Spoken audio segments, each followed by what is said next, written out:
we really wanted some old wood, to repurpose some old wood, like some really authentic reclaimed wood. Anyway, somehow or another, he just started talking to a local farmer that we know that lives down the road from us, and he was like, well, I just recently bought this farm. It's got 3 or 4 tobacco barns, 1 pack house on it. We took it down piece by piece. We tried to save everything we could. There was some old tin.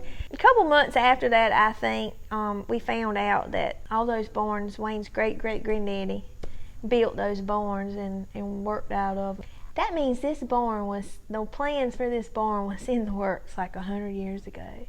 And that I feel like the Lord knew that me and Wayne were going to be together at this time, and we were going to build this barn, and just the fact that little detail to me that he threw in, that they belong to his great-great-granddaddy, like that just makes it just more special to us. A lot of sentimental stuff in here. We had no idea. We were just taking down barns because we just wanted, the wood.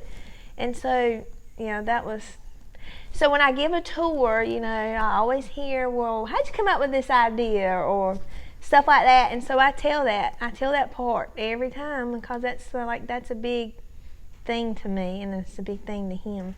There's even one piece of wood in there that has a handwritten, the last name would be like his granddaddy's, Robbins last name. Somebody wrote it in pencil, so we put it up there on the wall. And there's one piece of wood that has initial on it. It's PW. So when the guy was putting the wood up, he's like, do you want to show this? I said, yeah, I want to show it. I said, it's character. So I always wonder, who is PW and what was his role? Like, did he help build the barn?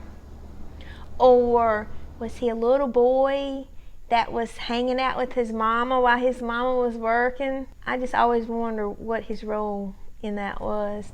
I never in a million years saw myself doing anything like this. Like, I always thought it'd be farming, But we come up with this idea. I feel like, when the time comes that Daddy decides to quit farming and I, can't do it all, I feel like this is something that I can do that will keep me on the farm and also give me a job. And the Lord thought about me like 100 years ago. And it had to be what it was, because, like I said, you can't plan that. We couldn't plan it if we tried. You just can't. You can't plan that.